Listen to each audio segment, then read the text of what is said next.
Luring is, by definition, the direct use of the reinforcer to elicit the behavior.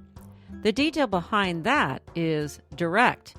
But as with any protocol we might use to teach a dog, it's only as good as its application, and that means our skills. Welcome to Learning About Dogs, a podcast for people who love learning about dogs. I'm Sue McGuire, the manager of a canine behavior program at a nonprofit animal shelter north of San Francisco.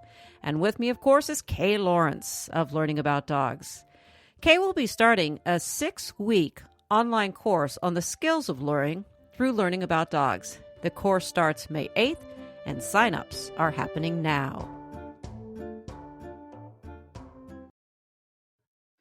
And away we go.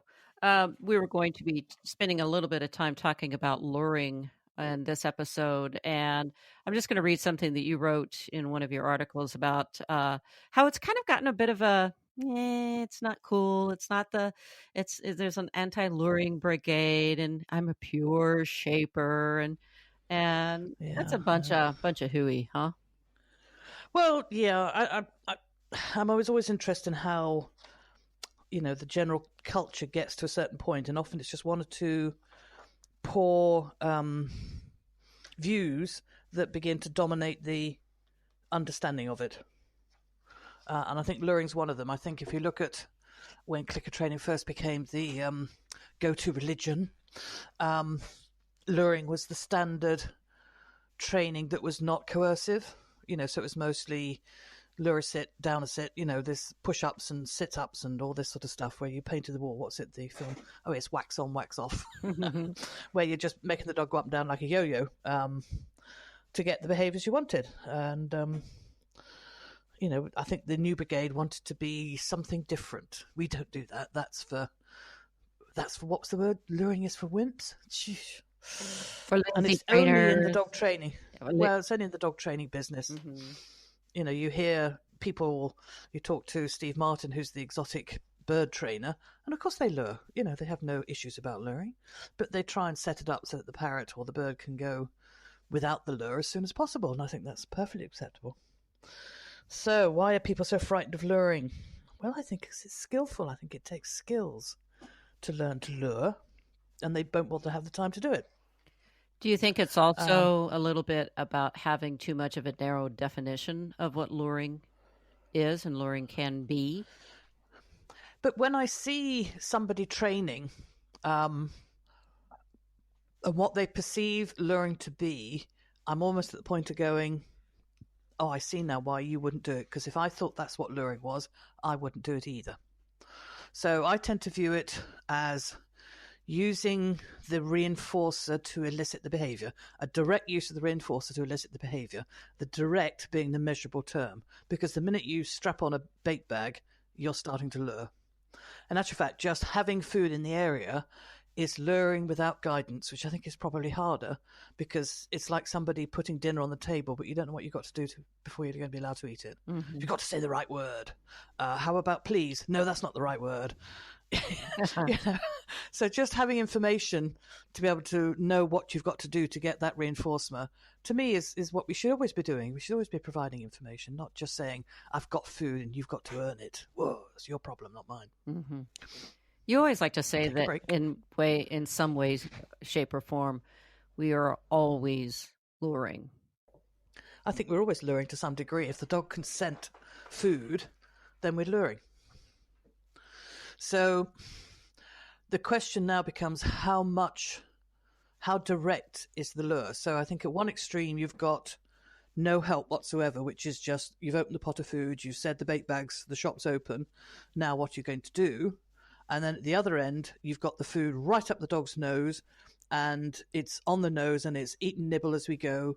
And, that's the two sort of extremes. So both have their uses, and both have their advantages and disadvantages. So I think some people call it transport, where they lure right on the dog's nose. And it can be quite useful if you need to get your dog past something that you don't want them to see. So it blinds them to circumstances at that moment. Or it may be that you've got a young dog that at this moment is not skilled enough to be able to walk past vomit on the pavement. So you're stuck between a rock and a hard place, so you lure it past. until such time. So it would work very well as a temporary stimulus to get a dog past the situation, or temporary in the sense that we are still building the skills on this. So, we're avoiding something we haven't taught the dog how to do it. And then everything else comes somewhere in between. So let's go through some of the considerations for luring. So one of the things, like a protocol, only as good as the application. So what are the different ways that we can use luring, and what kinds of luring processes are there available to us? Well, I think one of the fears of luring is being able to, you can't take the lure away. So if we are aware that there's a value to operant conditioning where, if we were learning how to drive a car and nobody showed you how to do it, it would become quite hard work. You would learn how to ride a bicycle, but if nobody actually showed you what the bicycle was about, you may be able to work it out, but it would take you much longer. But there's still a point to which it doesn't matter how much I show you how to do it. There's a part of it where you have to teach yourself how to do it. The same with swimming. A lot of skills are started with some sort of guidance or demonstration, and then we change over to teaching ourselves how to do it. And if I really want to make people suck teeth, I call this the moment where you go operant. Yes, you're learning how to do something. Yeah. You go, no, don't show me. Let me have a go. And I might be slow and I might not be too good at this yet, but I want to try it out. Now, if you block that moment by continuing to show somebody how to do it, then they'll probably lose the desire to teach themselves how to do it. You often see it with technology, what I've seen people teaching somebody else something on the computer. So they will show you on the keyboard how to do it. Here we go. La da da da. There you go. Okay, it's your turn now. Okay, so we start off with this, and this. Then I start to hesitate a bit, and the situation. They push you aside, go, here, let me show you. That's the point where teaching becomes an art where, yes, I know you can do it, and I don't want you to walk out the room in a huff because I want to learn how to do it. But the teacher then sits nearby, and if I really get stuck and I don't know where to go, would help me through the process. That doesn't mean they show me how to do it. So if it's a process that might need several steps, I might forget the order of the steps. So the teacher might tell me what order the steps go in, so they could give me some prompts, but they don't show me how to do it. They just assist the learning. And I think that's the big art of teaching, is when to help, when to sit by and take the learner through the process they will need to do when they're working by themselves, and when to actually show them what to do. So luring's coming down on that avenue. Mm-hmm. How do you teach people to lure? I mean, they shouldn't, I don't know, probably have a dog in front of them quite yet. Mm. Yeah. Okay, so if we are centering our training about reinforcement, delivery of reinforcement is probably one of our core skills for people, being able to deliver food well. If you are working with a shark, that's called a 16-week-old puppy, mm-hmm. and it's a hungry puppy. Or any Labrador. Or any Labrador. Yes. They live in perpetual hunger, so the minute that hand is coming towards them with food, they're going to start to want to meet it. And the natural instinct is, when you see that mouth opening towards your hand, is to slightly pull back because you think this is going to hurt. And as you pull back, the dog's experience will be to grab harder. So if you feed from what I call the closed fingers, the poke the food in like the letterbox process, and the puppy thinks, oh my gosh, it's going to pull away, they will lunge at you, all teeth out, and yes, it will hurt. And as you pull back, you're teaching that dog to lunge. Oops. So I like to teach everyone to give the treat in what I call the pony style. So the treat has to be in the middle of your hand, and it should be presented in such a way that there's no hesitation. So you look at the dog, you look at where it's sitting, you look at exactly where its face is, and your hand should arrive just under the muzzle without any hesitation. So if the dog was a shark and a grabber and a snatcher of food, you can now practice good delivery. You put your hand in the pouch of your pocket, you get the food ready into the center of your hand, pause, deliver. Yes, and it should be that prompt, that there's no hesitation with it, so that the dog is quite sure that if it's offered from the palm of your hand, It is theirs to take. It's not this pull back because they're coming in too fast. Right. And, I've seen some top people put videos up there. The dog's in the sit. They go to feed it, and the dog virtually has to stretch out of the sit to reach the food. Well, that's just poor delivery, and it's rude. It shouldn't happen. You shouldn't, if you're going to give somebody a tip, you shouldn't expect them to have to lunge across the space between you to take the tip. It should be given to them in such a way. So, food delivery to start with. And if we start back chaining out of that, so we have a nice clean delivery of the open hand, if I want to lure, I would have the food in a shut hand, so it's in between my fingers, what I call the posting hand, and we give the dog a waft, and as the dog follows and orientates to that hand, you change to the open hand and deliver it back to the dog. And that's all we want the dog to do, is to learn to follow, not eat on the job. So for me, luring, when it's done well, should look like the dog can watch this hand without lunging at it, and probably keep their nose about 6 to 10 inches away from the lure without lunging for it.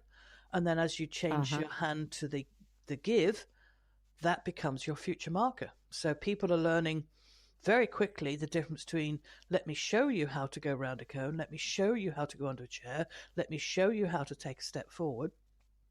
And because you've responded, change my hand to an open hand, which is the marker. You can now eat it, or you can throw it to the floor. If it's a difficult situation. So luring should be about teaching a dog to follow. And because dogs are very, very good at following scent, I like them to think of it as a scent target. So as you move your hand through the air. Do you remember we used to move sparklers and that through the air? There's like that trail of sparkles going along. So if you imagine it like that, then that's what the dog's following. And if you go too fast, the dog will lose it. If you go too slow, they're going to be into your hand too quickly. So it's a wonderful, wonderful way of teaching people about the dog's body language, learning how to read the dog, learning how to move their hands in such a way the dog clearly understands what's wanted, using their own body language to back up the dog. So instead of just standing still and waving your hand around, if you want the dog to move across the front of you, then you take a step to the left. And if you want the dog to move to the right, you swap the treat over on the other hand and you take a step to the right. So, it's a wonderful way to teach puppies what people do with their bodies and what it means for them. And what people do with their hands. I mean, hands. One of the things I really encourage my volunteers at the shelter to do, if there's one skill that I could teach dogs to go home with, is learning how to take food reinforcers safely. Yeah. And that is, yeah. And then our job is to show new adopters how to deliver food safely. Yeah. None of this and pull back on the hand just because you've taught the dog to snatch. Yeah. Do it well, do it carefully, and do it with good manners. It's a thank you. It's not that sort of, okay, thank you. You've got to do it properly. It's, no, here it is. It's yours. Thank you. And it should be right in front of the dog. We call it breakfast in bed, without them having to reach out of bed to get it. They should be able to rest where they are and go, gosh, thank you very much. And even if it's table service, which is a little bit further than breakfast in bed, they should be able to take it within reach and not have to lunge across the table to grab it. No value in grabbing it at all. So since you consider this to be almost scent targeting or visual scent luring, then let's back this up a little bit and really think about the food reinforcers that you're deciding to employ in your training sessions. They have to have a bit of odor to them. I mean, I know they're more I know that some of the stuff I see you guys use in England, I'm going, ugh, where'd you get that? Oh, awful, you mean? We didn't. Yes. I know. If you so we've got, right down from the stuff you buy at the pet shop that comes in a bag and it's shaped like a dog biscuit but smells of nothing. It's shaped like a little plastic bone, and it could be plastic for all you know. It smells of nothing. Right down to stinky liver cake that's got the guts of sardines wrapped around the side of it, and all the rest of it. I tend to think, I personally have never cooked a dog treat in my life. I think it's the way you use the treat is probably more important than what you cook to put in it. But with the ingredients that's in some of these foods today, I think you've got to be so careful what you use. But most dog food, i.e. kibble, it's fat that is the element that gives off the best odor. I remember many years ago when we had the sheep farm, we had a lamb that got rejected at the abattoir because it was too fat. I don't know where he had been and what he had done, but he was the size of a house. So when I looked at him, I thought, oof, you need to go down the road with the others. And he got rejected because there was going to be too much fat on it. So he basically told us to take it home after we had, done the job. So that lived in the freezer for quite a while. And I remember taking the last joint down to dog training class. And I think one of the girls counted up that I had 17 dogs in the sit for Harry. He was called Harry, this lamb. It was just, the fat was just dripping down my hands, and every single dog in that room was there. Oh my goodness. Every single dog was there. So the fat content is what is going to be a strong contributor to the attractiveness of it, which is the same for us. When you hear or smell something cooking, that joint in the, the oven or whatever, and all people that love cheese, it's the fat content in the cheese that makes it super. Yeah, so yummy. Yeah, so we've got, and a lot of kibble is sprayed in fat, yes, to make so that when you dampen it, you get that scent of food come off it straight away, and that's supposed to be the appetite stimulant. But we've got a good company now that produces pure meat products that are easy to handle. I can chop them into, centimeter square cubes. They call it a pate, but it's more like chub. Yes. Looks like it comes in like a sausage chub of some sort. Yeah, and it slices very, very easily, and it's got good scent to it. I wouldn't want to leave it in my pocket for a day or two, but, if you've got it in a container or it's in a plastic bag, it's good. Because the scent of it, I can smell it, and it's certainly not offensive. And I think a treat for people to hold in their hands has got to be appropriate for the people as well as the dogs. Yeah. I can remember back when I used to work with my little Jack Russell a lot. I used a lot of fish-based treats because she absolutely adored them, and I didn't. Yes. But I've stood next to somebody in a workshop. Well, actually, she sat next to me, and as the day got warmer, the smell that was coming off her was really quite offensive. And I'm sure I didn't want to say, do you have a personal problem? Or, oh, my goodness, what have you got in your pocket? And it was the treat she had in her pocket, but she probably had lost the... when you put on too much perfume, you stop smelling it after a while. But heavens above, it was most unpleasant, and that was fish-based stuff. So I've it's not been my choice of treats. But I think if we use the... But on the other... Sorry, if you use the food... Right, I was going to say... We keep jumping. I just keep thinking about 7 dogs sitting for Harry. I can imagine 17. A bunch of people at 17. 17. Yes. Excuse me for undercounting that. Yeah. I can imagine at the seminar, people walk a bunch of dogs following this woman around, and all the humans avoiding her. Well, this was the evening class, and most of the dogs knew me anyway. But once they saw that 1 or 2 dogs were getting treats, they were not focused on what their owners were doing. And we trained mostly off lead, so it was a question of, yes, I'm joining that party too. And they're all sitting and downing, and here's for you, and here's for you, one for you. It's the old penguin thing, where it's one fish for you, and that was the end of Harry. But I had to have a wash afterwards, yes, because it seeps through your clothing and everything. Okay. I think the way the treat is delivered is possibly part of the, when people say, oh, I need to have a really high value treat. If you've got plain food and the dog says, I'm not too bothered about that, then at that time, I don't know that I'll be training.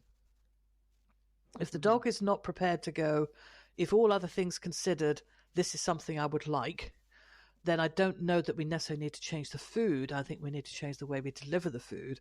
And that dog might benefit from chasing or catching or playing little secret games with the food, where you sort of like a magician that doesn't know where the food's going to come from. There's more curiosity in it. There's more value in the way you deliver it to the dog. I think that's the added value of the food, not more cooking. Yes, it's not always scent-based. Right. I think we need scent to say that this is food. It's not rubber. Oh, that's good. But there again, look, I've given a dog a piece of rubber by mistake because it was in the pocket, and he just ate and swallowed it. And you found it later. Yeah, maybe not. Yeah. And we've also used air cookies. One of the Gordons, because he liked to catch treats, you just jump up and catch them. So I pretended to throw a treat. And it wasn't until the 6th treat that he realised that I wasn't throwing anything at all. But he jumped up and catched it. I just wondered how long he would go on with air cookies. 5 behaviours before he realised, I don't think I've eaten anything here. This is a bit of a con. But sometimes you need the treat to be. So sometimes we do chasing games with the food, and we had this lady come down after I explained what we're going to do to teach the recall.